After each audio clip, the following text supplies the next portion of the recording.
Where's the area coordinator conference report? Did it make it to the binder? I don't have a copy of the president's speech. And have we checked that all the videos are working? Poor Doug. He's our guy for developing board policies, but as interim project manager for the PCM, he's just not ready. Yeah, nice hair though. Just not ready? I'll tell you what I am ready for. I'm ready to hear a heart-pumping speech from our provincial president. I'm ready to welcome back our president and first vice president for another term. And I'm ready to hear about the exciting priorities of our CEO, CAO. And I'm ready for PCM Precis!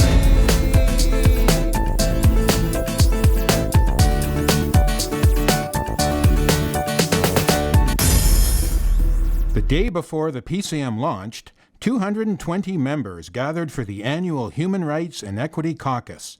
I want to have a conversation about issues that really matter. Human rights and equity and combating racism in the workplace. The guest speaker this year, Benjamin O'Keefe, challenged the audience to speak out against racism in their workplaces. You simply say something like, I'm sorry that you feel that way. I'm going to continue to give you the service that you deserve, and I hope that you'll give me the respect that I deserve. Something as simple as that, and the reason why that's so powerful is because when people attack us with hate, they're hoping that we'll meet them with hate. And so then they have a reason to say, well, that's why I don't like the black nurse or the Aboriginal nurses, because they act like X. But if you continue to be the person that you are, the person you know yourself to be, and don't give them that fuel, then they're left with nothing but, a chance to maybe change their mind and smile. Everybody needs to be involved in the continued lobbying on violence and a moratorium on RN cuts. We need your numbers. We need evidence of the critical gaps in the care that are unfortunately not being provided. We need the public to continue saying, I didn't realize the cuts to RNs are so big. I hope they're hearing that our campaign is talking very clearly about the truth hurts. The truth hurts, nurses know. And I'm hoping that they can walk proudly out of that room knowing that they know what's happening on the front lines, and they're going to be able to share that with their friends, their employers, their neighbors, the government, and so that they can be part of making our work life better. Leaders heard from Tracy Zambori, the president of the Saskatchewan Nurses Union, about the failed experiment in that province to apply lean or efficient thinking in a healthcare setting. We began to see the risk that lean would be used to bring in a new budget-driven model of care that would erode professional nursing standards. ONA acknowledged the 10th anniversary of the tragic murder of RN Laurie DuPont. For months, a hospital anesthetist, a physician, had been stalking her, phoning her, and leaving threatening messages on her car. That morning, he came to the hospital, armed with a military bayonet, and stabbed her to death. Police found the doctor in his car after the attack. He had injected himself with a lethal substance, and he died 3 days later. The lives of those who loved Laurie were changed forever. The lives of every nurse in Ontario changed forever. We needed answers. Like, I couldn't live the rest of my life not knowing how this tragedy came about.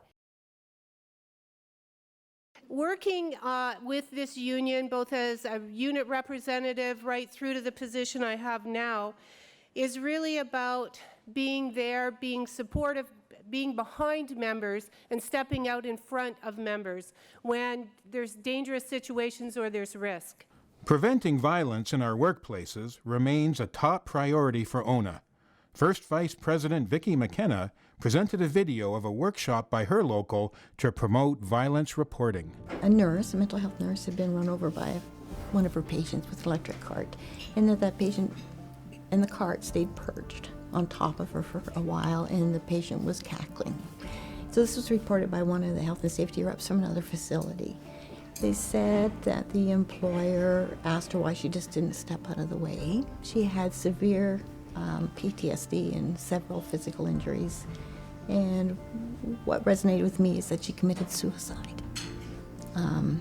And, you know, I've had a family member that committed suicide in the past, a number of years ago. So, you know, I don't know why, it just hit me really hard.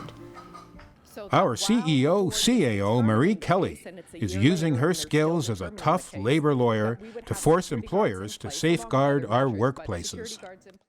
The court was very dismissive of the employer's application, and in a precedent-setting case, ordered what is huge damages in our world to us. So they ordered, let me get the $17,500 in legal fees to us, $7,500 in disbursement to us, $8,750 in cost to OPSU, who was also there, so a total of $33,750, which is way above any order that I've ever seen. On a happier note, ONA celebrated the accomplishments of our General Counsel, Liz McIntyre, and surprised Liz with an honorary membership. In 1975, when I got assigned to work with ONA, I thought it was a fairly small, fledgling organization. It's grown into this wonderfully sophisticated organization that pursues the big, important issues on behalf of its members. So it's like seeing a child evolve and grow up and be a wonderfully accomplished adult. Well, there was lots of celebrating at the PCM. Liz McIntyre, the election of our president and first vice president, the federal election. As for me, I'm celebrating the fact that this PCM went off without a hitch and without a hair out of place. Nice hair, eh? I'm Doug Anderson for PCM Precis.